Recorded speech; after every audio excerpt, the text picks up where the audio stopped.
All Hit Radio.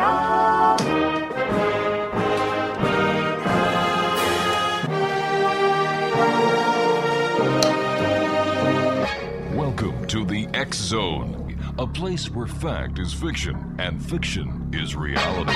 Now, here's your host, Rob McConnell.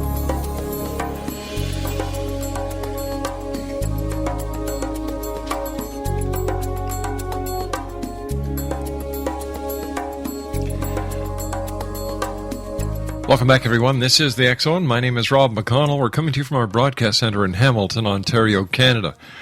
On the web, www.xzoneradiotv.com. On social media sites, Xzone Radio TV. And you can always send your emails to xzone@xzoneradiotv.com.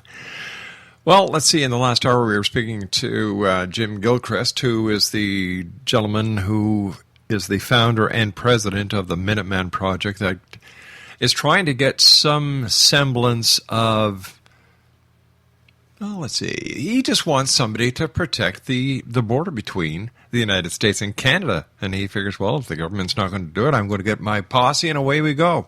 So, Jim, good luck to you and to all the other citizens who are picking up the cause. It reminds me of the olden days when, the sheriff got the posse and they went after the bad guy. Explanation, my guest this hour is Ryan Mauro. He is the National Security Analyst for the ClarionProject. Their website is ClarionProject.org, which produced the hit films Obsession, The Third Jihad, and Iranium. Now, Ryan is a frequent analyst on Fox News Channel and other news media outlets around the world. He is also a consultant to government agencies and an adjunct professor. Ryan was originally hired in 2002 at the age 16 to be a geopolitical analyst for the Tactical Defense Concepts, a maritime-related security group. His analysis and research has been widely published in places at various places like Front Page Magazine, PJ Media, and the peer-reviewed journal Middle East Quarterly. He has made over 1,000 appearances on radio and television from both the left and the right. This is what I love about this guy. In June 2012, the Muslim Brotherhood's official English-language Twitter page sent out a tweet calling him delusional and a scaremonger. Joining me now is Ryan Mauro. And Ryan, welcome to the X Zone.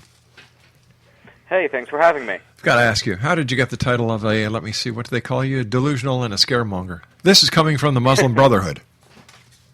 Right, so it's actually a compliment. Yeah. Basically what happened there is another outlet translated an Arabic media report saying that the Muslim Brotherhood was having secret meetings in Egypt after they took over electorally to discuss how to implement Sharia law. And I reported on the fact that someone else translated that and the details that were contained inside, so I wasn't even the individual who broke the story or made the initial allegations. But apparently after I wrote about it, it got distributed enough among Egyptians to warrant the Muslim Brotherhood's attention. And they were very upset by it, upset enough to actually call me out by name on Twitter to say that I'm delusional and a scaremonger and to deny the report, only when very shortly after, what did they do? They started implementing Sharia law. So that just shows exactly how deceptive this organization is. But for Americans, when we think of people that are very religious, very devout, we don't think of liars. But for Islamists, those that combine their faith with political doctrine, such type of deception is just par for the course.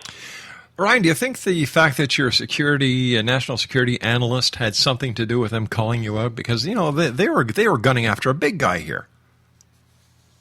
Well, I don't think of myself as a big guy. I think what happened was that there were Egyptians who appreciated my writings against the Muslim Brotherhood, warning about what was coming on, and they took the ball and they ran with it. So I think that the credit really goes to those Egyptians and those that are talking in the Arabic media as opposed to me. Today, the controversy still is going hot and heavy about the beheading of the second American. ISIS is saying they're going to decapitate a British subject. We have President, we have President Obama in, where is he in now? Is he in the United Kingdom, and has he left Ukraine? I think he did. I'm not sure, to be honest with you. And mind you, Joe Biden, where the heck did he get the kahunas from? He said, and this is a quote, We will follow ISIS to the gates of hell because that's where they reside. You see, that's amazing. That's what needs to be said. Exactly. Because I was listening to clips today where President Obama was talking about the beheading of the second American, and he's been using this soft diplomatic language for so long that he can't break out of it anymore. And you even saw this during the campaign in 2012. That spark wasn't there from Obama in 2008. And now it's actually affecting our national security because when you listen to his tone, it was not intimidating. It was not passionate. It sounded like he was running on 2 hours of sleep, and it just was not the type of tone that the world needs to hear, that we need to hear, and that ISIS supporters need to hear. So I'm glad that Vice President Biden stood up and he made a comment like that because it was very much needed. It sure was.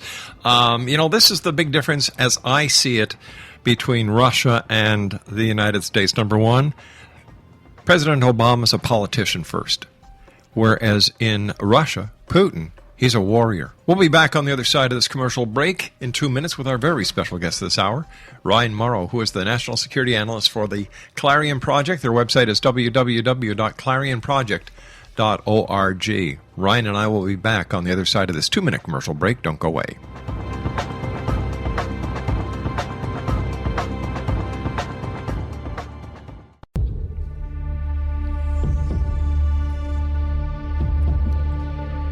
Welcome back, everyone. Ryan Mauro is our special guest, www.clarionproject.org. Ryan, what do you think happened to Joe Biden? Why do you think that he came out so strong and said what the American public needed to hear? Shouldn't this have been the statement coming from the head honcho, President Obama? Oh, without a doubt, because when President Obama talks, all of the media report it. So even if he delivers it when he seems to be falling asleep and without passion, even if he delivers a statement that's strong in writing, that can do a lot of good. He hasn't even done that. As for Biden, I think he's just genuine. I think he was genuinely outraged. It's possible he also heard the same clips of Obama that I heard and said, man, I need to step it up. But what I've been saying is that we need right now to hear a little bit more of a tough guy that says to ISIS passionately, you killed 2 Americans, and now is the time in your history that will record that your downfall began. Yep. Some language like that so that you can take away their narrative that America is weak, look at their president, and we are the strong ones. And Vice President Biden's statement was stronger than the one I recommended. Yeah, and he said, once again, Exonation, we'll follow ISIS to the gates of hell because that's where they reside. Wow, powerful stuff. Let me ask you this. Is it possible that Joe Biden will be on the ticket, the presidential ticket, in 2 more years? What is it, in 2016? You have your next presidential elections? The gossip in the D.C. circles, which I get somewhat exposed to, and it's the most gossipy place on earth, pretty much everybody agrees that he wants to run very badly. But the big question is Hillary. I mean, obviously, if she runs, then everyone else gets pushed aside. Her lead in the Democratic primary is far beyond anything that she had even in 2008 when Obama ended up defeating her. But there's still some people who think Hillary isn't going to run. So who knows how this plays out? Well, how do you think Hillary would have handled the ISIS affair, considering that a lot of people still blame her for Benghazi?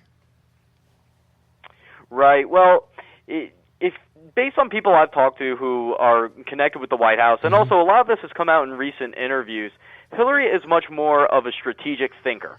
And right from the beginning, she was saying to President Obama that you don't have the option of ignoring what's happening in Syria because that situation is going to explode and it's going to affect everything else in the region.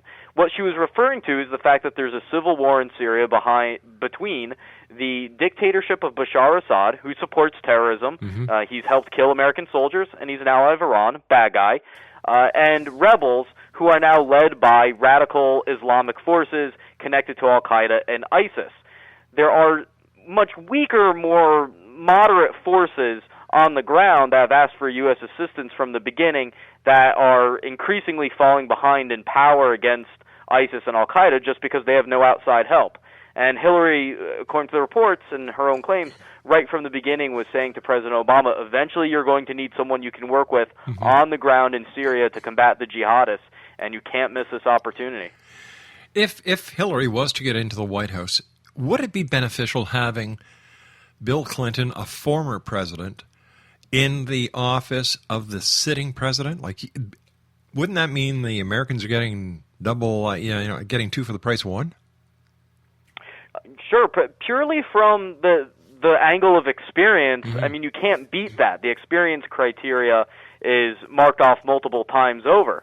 And Bill Clinton, obviously I disagree with some things Hillary Clinton has done, as Bill Clinton has done, as I do with any politician. But when the people were being killed because of how the Quran was being treated, it was going to be burned, Bill Clinton said something very interesting and insightful that the media didn't really report on. And what he said is that our response should be that this is a product of a shame-based culture. He identified the fact that the root cause is culture, not anything we're doing. Right. And that the Muslim world has to believe that their God and their religion is strong enough to withstand people criticizing their holy book and burning it. I mean, that's a great statement to make. So who knows what a future Clinton administration would look like, but I was impressed by that statement by Bill Clinton.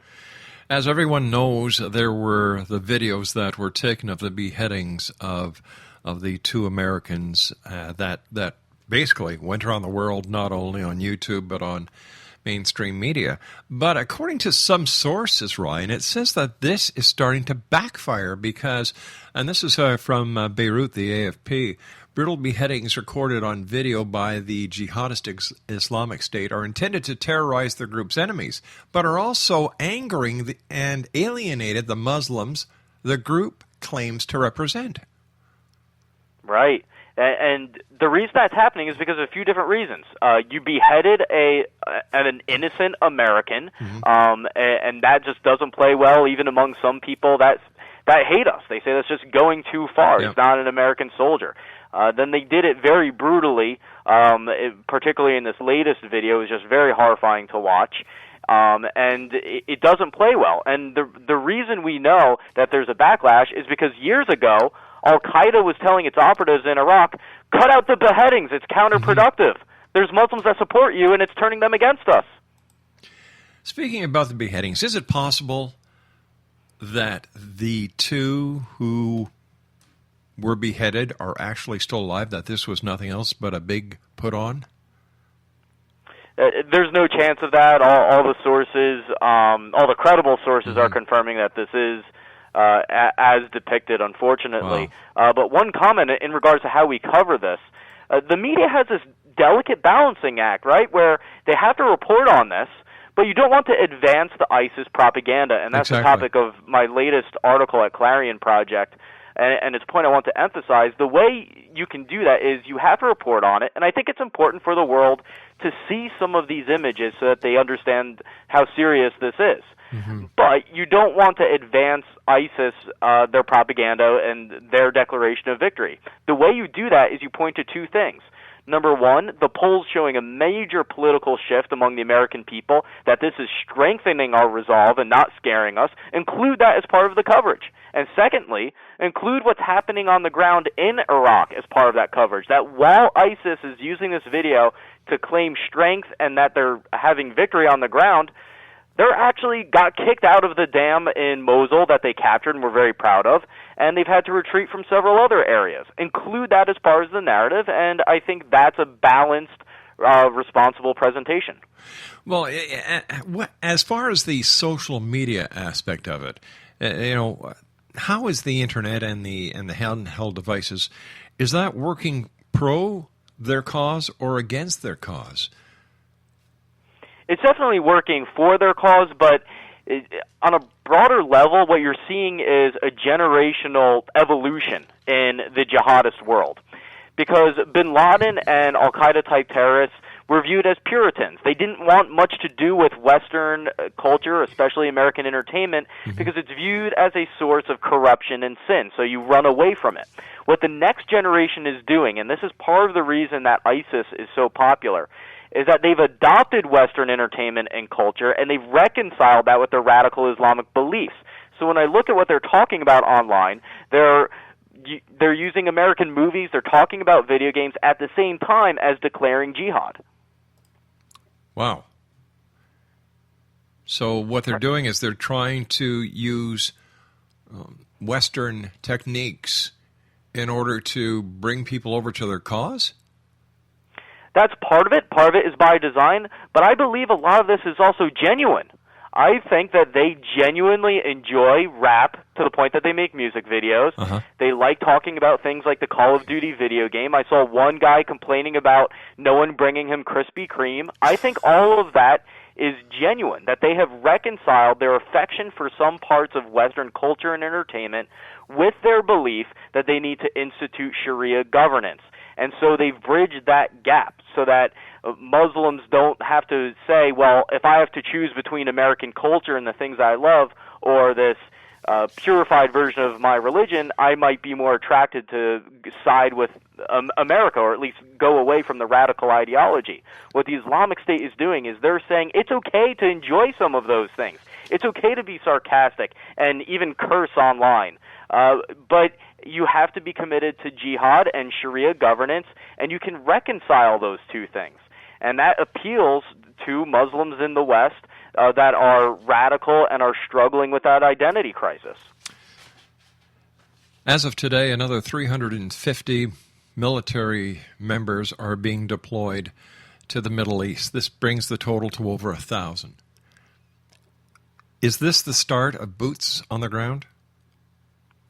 I don't believe so. I think that President Obama is serious when he says we're not going to get an on-the-ground military offensives against ISIS.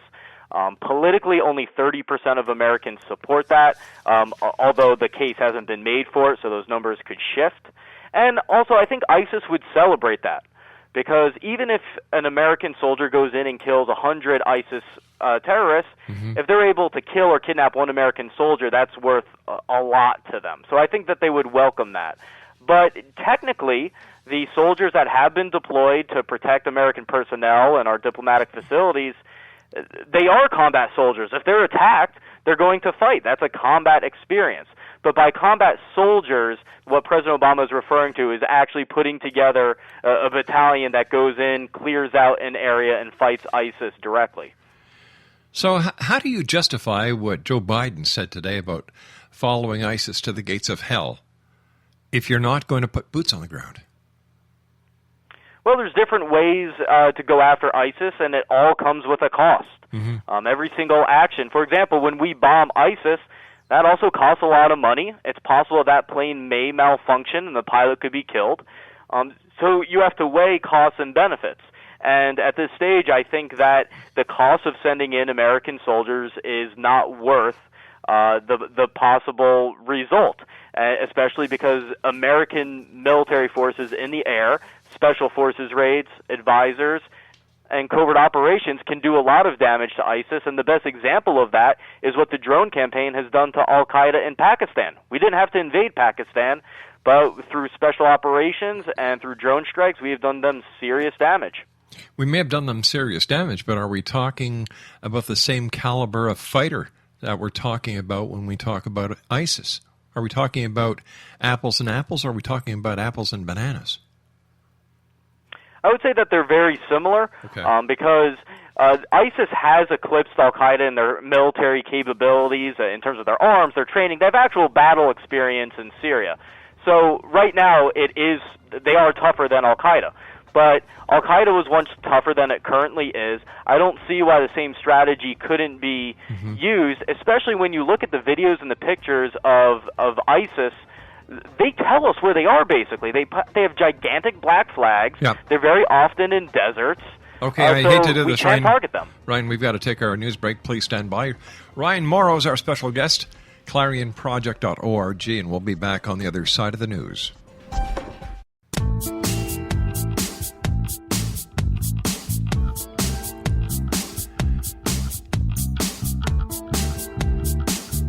Welcome back to the X Zone, everyone. My guest this hour is Ryan Mauro, www.ClarionProject.org. And Ryan is the National Security Analyst for Clarion Project, which produced the hit films Obsession, The Third Jihad, and Iranium. Once again, ClarionProject.org. During the commercial break with the news, Ryan, you and I were talking about the PR aspect that ISIS seems to be very familiar with. And you were giving me some examples about soldiers with kittens, soldiers with... are they soldiers? Oh, let me rephrase it. They're terrorists, yeah. But see, ISIS, in terms of their PR potential, no matter how good they are at it, they're not going to be terribly successful because they're still beheading innocent people on camera, massacring Muslims, and even some of the more extreme elements of the Muslim world, like the Muslim Brotherhood, are condemning them. So they're going to have limited success. But considering how evil they are, they're doing a good job with PR. When you look at what they're doing online, they're tweeting out a lot of pictures of them hanging out with kittens, sometimes with dogs, engaging in charity, giving food out to people. One of their big things lately is to tweet out pictures of Mosul and other areas of Iraq and Syria that's under their control to show that life is basically normal and functioning and happy. And one big mistake that they learned from Al-Qaeda, and they also learned this from Hamas and Hezbollah, who were successful in this area that I'm about to describe, they've actually created a state. See, they're not just going in and kicking out Iraqi forces and then just unleashing tyranny. They actually are going in, not firing the local workers, not destroying the local banks. They want to show that their version of an Islamic state is functional and is viable. And that's a very powerful message to send, to show that the infrastructure is still working and that this is a realistic goal. I was listening to a couple of newscasters today, and one of them was asking a member of the military, what are the chances of ISIS coming over to the United States and bringing the fight to the homeland? And this military advisor basically said it's 50-50. Right. I think it's higher. Yeah. And the reason is because you have about 2.75 million Muslims in the United States, the vast majority of which want nothing to do with ISIS. But as we learned with the Boston Marathon bombings, you only need a few people with access to the Internet and a devotion to the cause to do some serious damage and to create quite the scene. And so we already had the Fort Hood shooter recently swore allegiance to ISIS. So it's very conceivable that you could have an ISIS sympathizer here in the United States that isn't even in direct contact with the ISIS command, and he says, I'm going to retaliate on behalf of ISIS. According to intelligence officials that are going unnamed, up to 300 Americans have already joined ISIS in Iraq and Syria, gone overseas. So that raises the question of, how many sympathizers remain here and haven't actually gone over? And by the way, that number of over 300 Americans going to ISIS's ranks overseas, that's far beyond anything that Al-Qaeda or the Taliban ever achieved.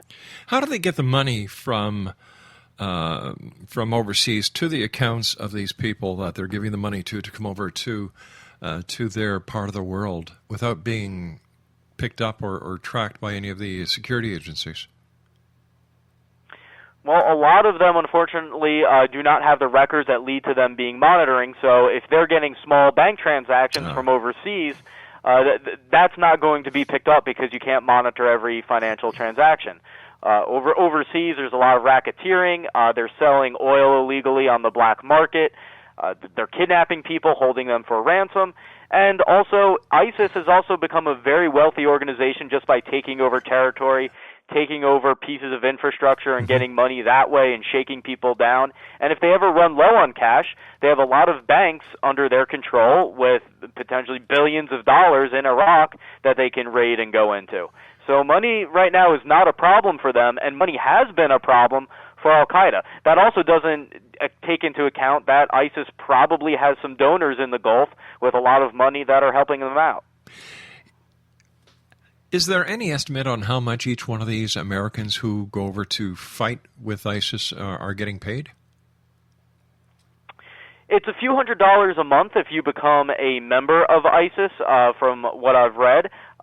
They believe that in a welfare system. They believe in Sharia law, but that welfare is part of it. And so if you join, you get an automatic salary.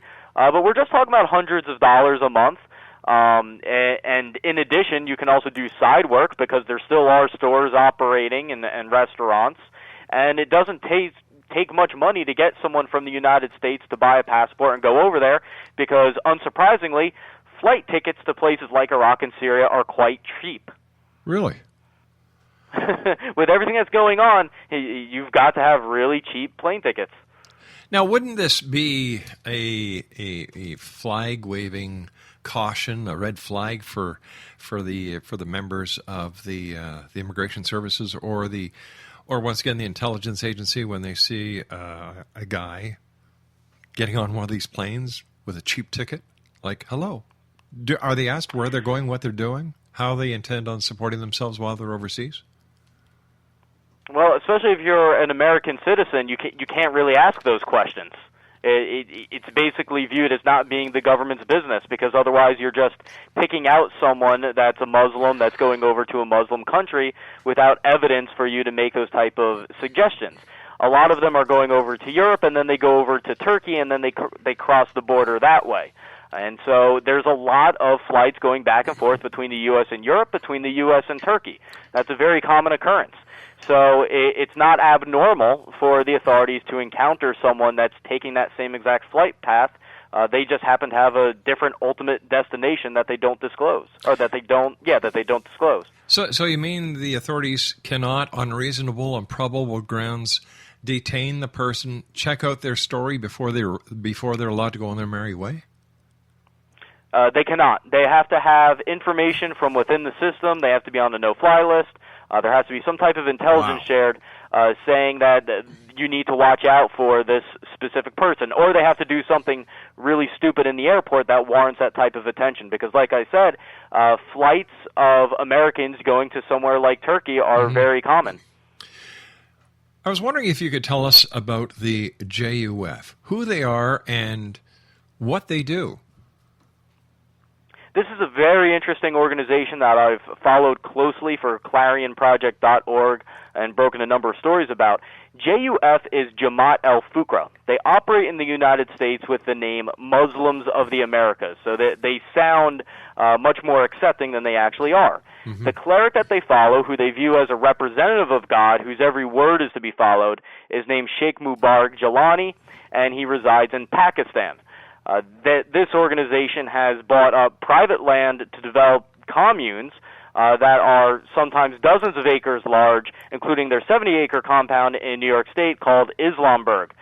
So this is a very radical organization. We know that they've had a history of terrorist attacks, violence, criminal activity, and most startlingly, I released a video that I obtained from a law enforcement source showing the women at Islamburg dressed in military fatigue, marching in military formation, firing guns into a lake, and practicing combat with knives and swords, including how to cut throats. The Sheikh Jalani, in an earlier video from decades ago, explicitly stated that the purpose of these communes across the U.S. was for guerrilla warfare training.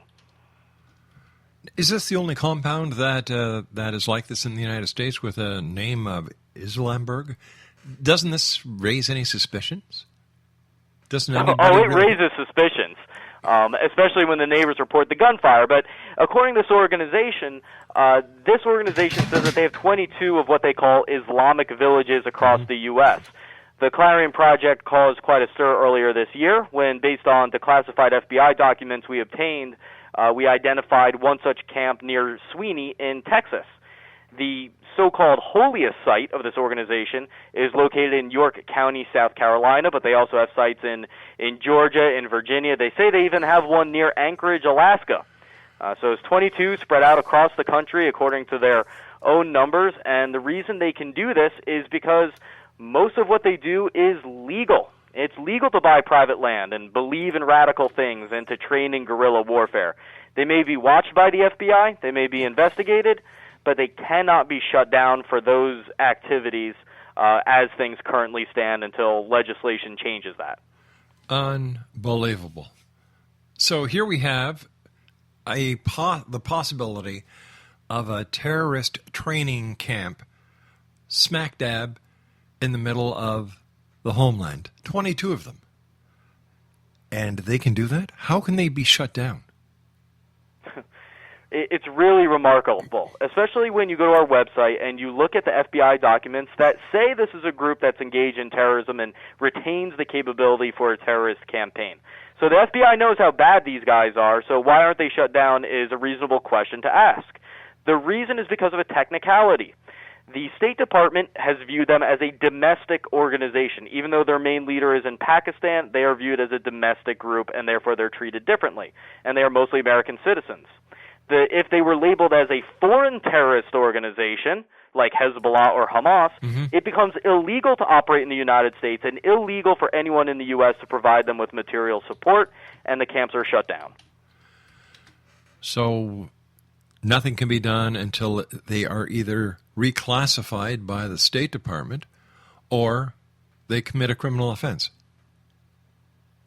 That's precisely right. Congress could pass a bill prompting the Treasury Department to do things, prompting the State Department to reclassify them, so there can be congressional action, but they cannot be shut down or even raided as a whole until that designation changes. If the police and the FBI learn of specific proof of specific illegal activity by an individual member, will they arrest them? Sure. They've done that in the past for things like counterfeiting or murder or drug running or these other various crimes.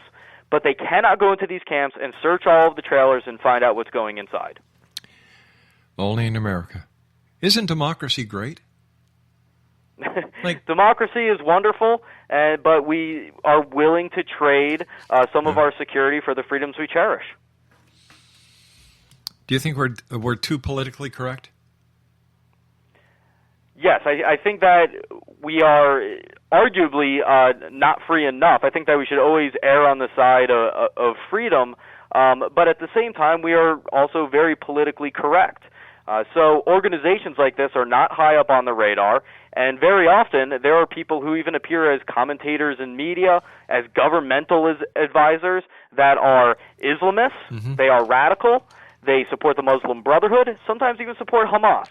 But if you call them out, all they have to do is round up their buddies and call you an Islamophobe, an anti-Muslim bigot.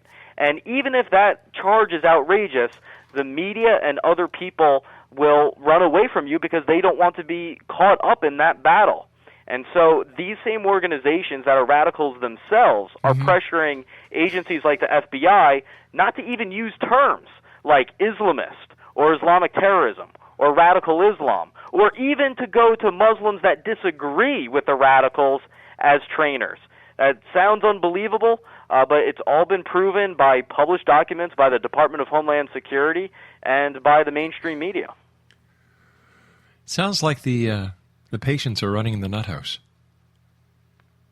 In some ways, they are, because these Islamist organizations, particularly ones like the Council on American Islamic Relations, the Islamic Society of North America, powerful Muslim American organizations in the U.S., have links to the Muslim Brotherhood and a history of extremism despite their moderate presentation. And because of their political capital that they have, by pretending to be moderates, they're able to pressure the U.S. government to their will. Speaking about the Muslim Brotherhood, I understand that they may have the ability to influence policy. They do, and that's because, well, first of all, this is often deemed as conspiracy theory, but let's back up and think about this. Virtually every American would agree that special interest groups, foreign governments, big companies, all lobby to influence policy. So it would actually be odd for the Muslim Brotherhood, the largest Islamist organization around the world, to not do the same thing when we know everyone else is doing it. So logically this makes sense, and they also have a lot of sympathizers in the U.S. who are not technically Muslim Brotherhood card-carrying members, but they're ideologically part of the movement, and yes, they use them as a lobby on politicians and the U.S. government.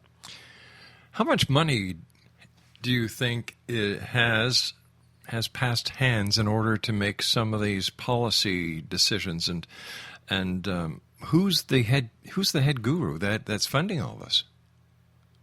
A lot of the money does come from overseas. A lot of it comes from donors within the Muslim American community. The Muslim American community is rather successful, and so you have a lot of wealthy donors, some of which are Islamists themselves and know darn well what they're doing, and then others who are donating to organizations like CARE, the most famous one, without realizing what they're actually doing. And so there's a lot of money coming from inside, a lot of money coming from sources like Qatar and Saudi Arabia. In one case, CARE, the Council on American Islamic Relations, apparently took money from the Iranian government. So there's a lot of money going around that we know about, not even including that which has been hidden. And they use this to buy political influence. And the end result is that you even have Muslim Brotherhood sympathizers that are advisors to the Department of Homeland Security, which is one of the other big stories we've broken at the ClarionProject.org website. Stand by, Ryan. You and I have got to take a commercial break. Great talking to you. Thanks very much for joining us. And Exo Nation, if you'd like more information, do yourself a favor. Pass this website around to everybody you know. ClarionProject.org. Ryan Mauro is my guest. He is the National Security Analyst for Clarion Project. And their website, once again, is www.clarionproject.org. Strange days, strange times. My name is Rob McConnell. This is The X Zone. We'll be back. Don't go away.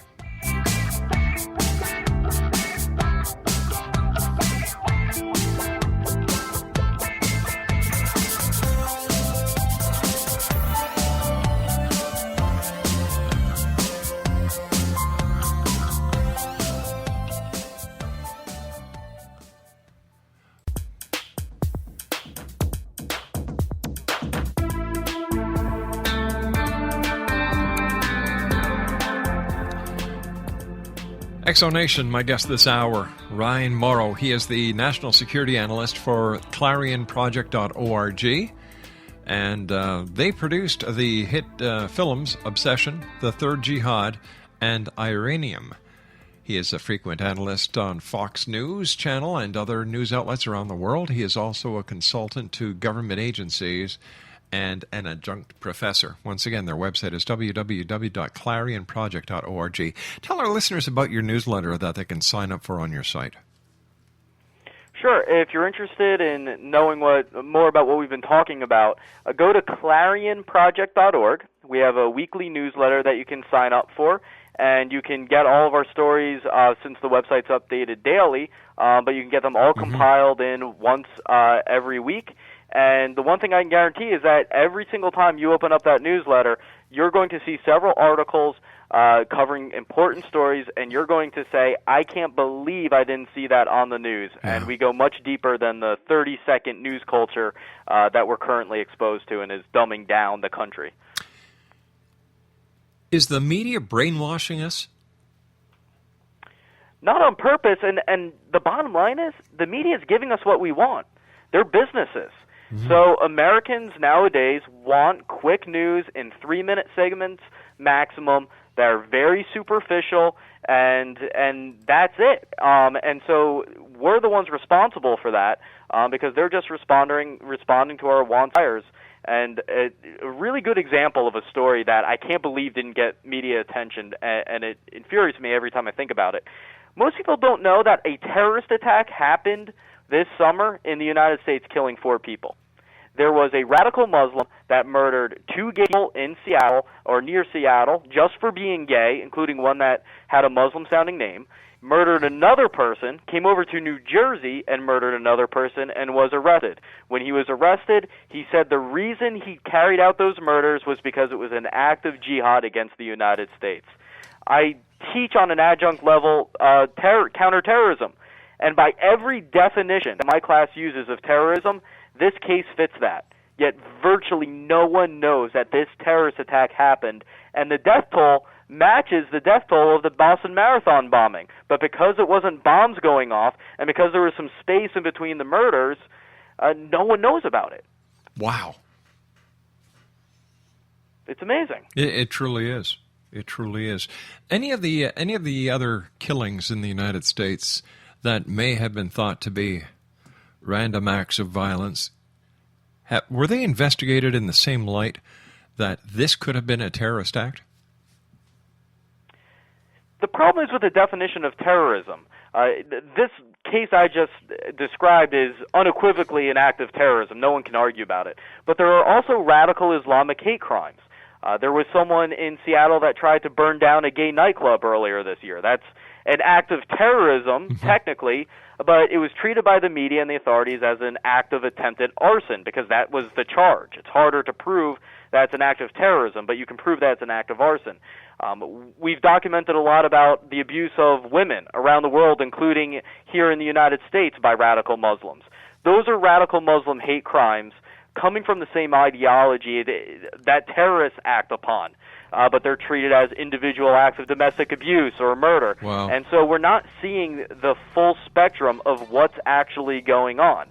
If a jihadist decides to kill a woman for becoming too Western, it's treated as a murder and not as an act of terrorism. If you set off a bomb, it's treated as an act of terrorism. It's a very superficial distinction to make. Ryan, as usual, time goes by so fast when you're with us. I want to thank you so much for joining us. A pleasure talking to you. And please, anytime we can help you or the Clarion Project, let me know. We'll get you on air as soon as we can. Thank you so much. It's my great pleasure. Once again, Exonation, www.clarionproject.org. Go to the site and sign up for their newsletter. I'll be back on the other side of this news break as we continue here in the X Zone from our broadcast center in Hamilton, Ontario, Canada.